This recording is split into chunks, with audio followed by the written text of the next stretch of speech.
Yo, what's up, world? Y'all know when I'm stuck in traffic, this is when I have the best time to record. Plus, this is when your mind is naturally thinking more. You're in what's called the alpha vibration.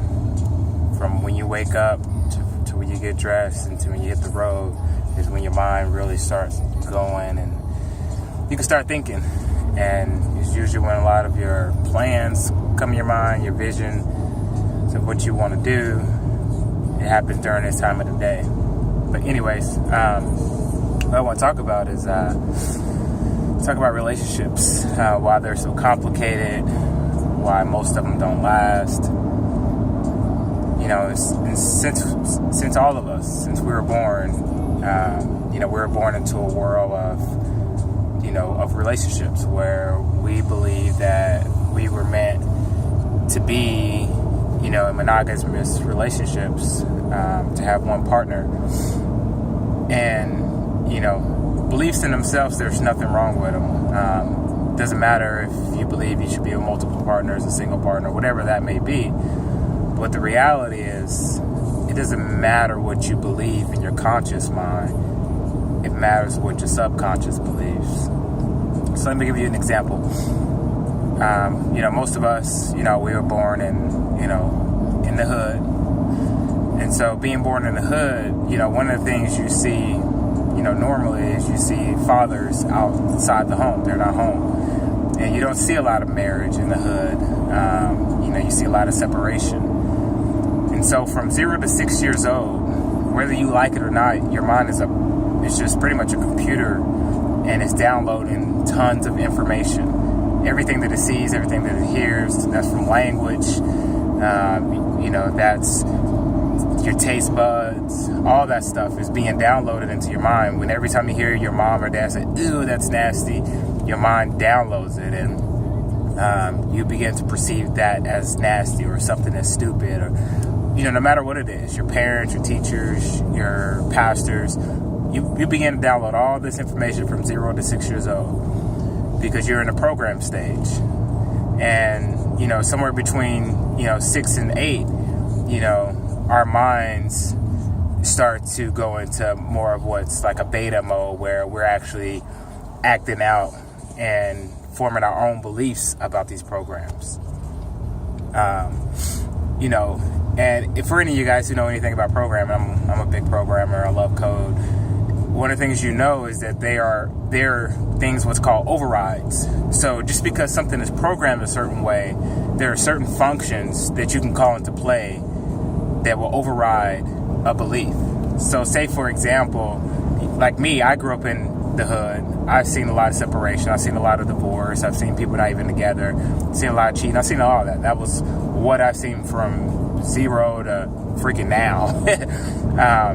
But my parents have been married, most of my life. They were married for 25 years. And so as an override, I saw my parents are someone I looked up to, I cared about, and I believe they truly loved each other. And so since I carried that belief that they truly loved each other and there was somebody I looked up to, more naturally, in my mind, I'm more prone to want to be in relationships that would last. And naturally, I would do things in the back of my mind that are going to do things that's going to cause my relationship to last longer. Of course, I'm not going to be perfect because, like I said, majority of my life, I still saw a lot of crap. And so, of course, a lot of that crap is going to rise to the surface whenever I'm not conscious. Our minds only work consciously 5% of the time. The only thing that overrides your subconscious is love.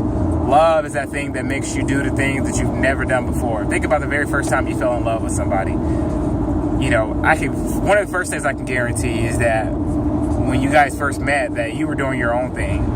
You wasn't spending your life revolving around her, doing the things she wanted you to do. You was not. You were doing exactly whatever you wanted to do with your life. And they fell in love with you, and you fell in love with them because of the same principle. You guys were independently doing what you enjoy doing. And during that love stage, people become very conscious. You become very aware. You start to, cut off certain people. You start to notice, as a guy, you start to notice certain girls that, they like you, that you should probably cut back from because you're head over heels for this girl that you're, currently talking to. And, same for women. You become very consciously aware, and that's what makes love, is the consciousness. You go out of your way, you notice every little thing about them, every little hair change,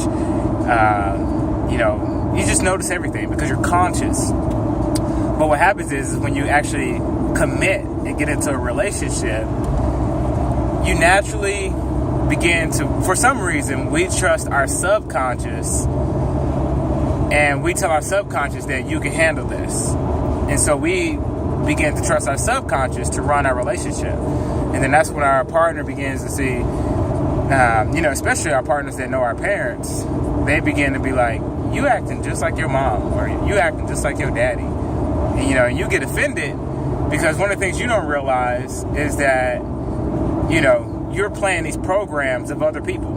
You're playing the programs of how your mom acts, how your dad acts, how your brother acts, sisters acted in certain situations. So you begin to play this program from your subconscious because you're instilling and trusting your subconscious to run this relationship, because now usually your conscious is focused on other things. A lot of times that other thing is, paying bills, trying to find a job, trying to make money. You're consciously aware of that stuff. And so you're trusting your subconscious to run your relationship. That's a big no-no. And it's actually very hard to avoid.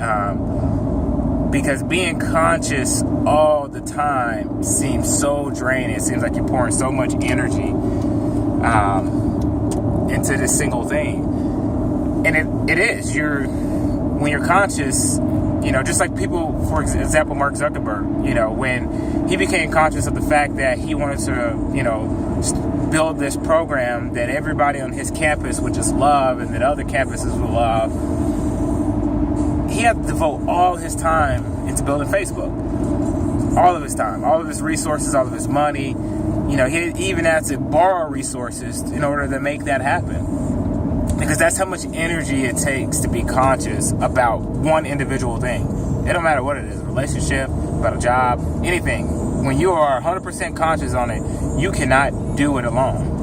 So even in your relationship, your marriage, girl you're dating, the girl you want to be with,